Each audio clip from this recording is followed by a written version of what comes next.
Good afternoon, everyone. I'm Dan. Let's get right to it. Early this morning, Colorado State University, as they've done for over 40 years, announced their hurricane predictions for this year, for the 2026 year. And this would be for the 2026 hurricane season in the Atlantic Basin. Now, the hurricane season, as so many of us know, starts on June 1st and ends on November 30th. So I wanted to give you a little bit of the activity. First off, the planners estimate that we're going to have a slightly below normal, below average hurricane season, which can be good news, but remember, it only takes one storm acting up and spinning out of control and making landfall somewhere in the country to make it an active hurricane season. So we do have to remember that. Normally, we would expect 14 named tropical storms or hurricanes in any average period. Colorado's predicting 13. We would expect 7 hurricanes normally. This year they're predicting 6.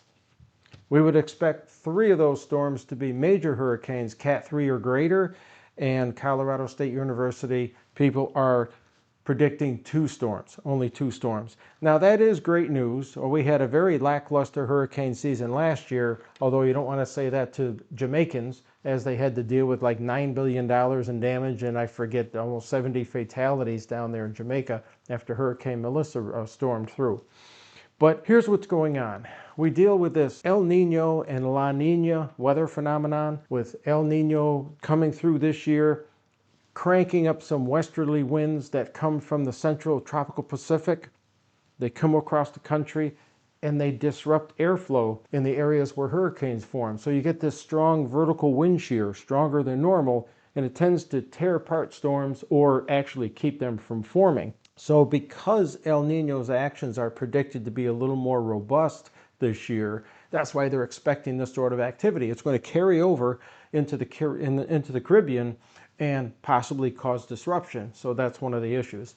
Now, a counter to that is the fact that some of the Atlantic waters are warmer than normal, especially in the west. The western waters are warmer than normal, but there is some cooling over in the east.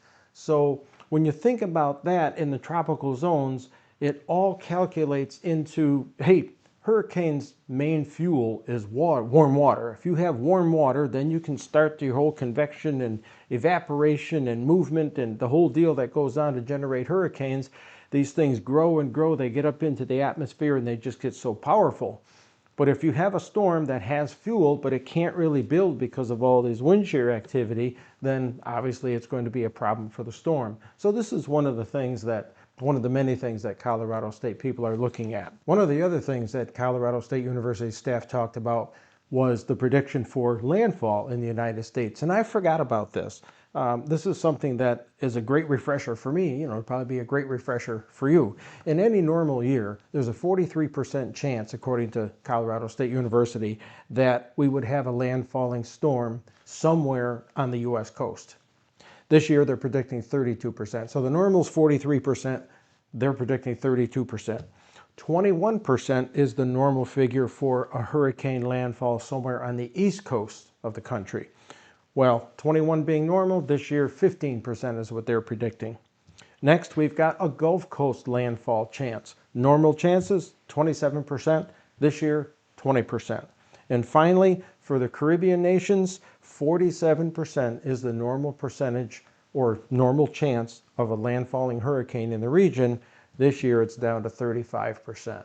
So it's a very interesting comparison, very interesting table. We'll have to watch how things unfold over the summer and into the fall to see just how accurate these numbers are. So these are the details, these are the stats that have come out. So the big thing is, what does it mean for me? What does it mean for Mary? More importantly, what does it mean for you guys?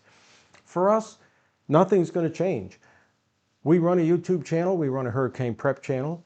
We are currently in the midst of hurricane prep for the 2026 season. One of the projects we've got going on is we're working on getting approval so we can dig a couple downspout drains out in our backyard to keep water about 20 to 25 feet away from our house. So when we get heavy rains, it just moves away from the house and doesn't pool around the lanai, etc. We're working on videos here for our generator series, using our diesel generator here and other generators as an example. We've done some different things to outfit our garage. We recently filmed hurricane braces for the garage doors. That gives you guys a chance to see how quickly you can turn your garage from just a garage into a storm fortress by the addition of vertical braces. So we're doing a lot of different things where we're filming things for you guys, teaching people. We've got hurricane seminars we're scheduled to attend and speak at. So we've got a lot of exciting things going on. And for us, it's just a normal hurricane season.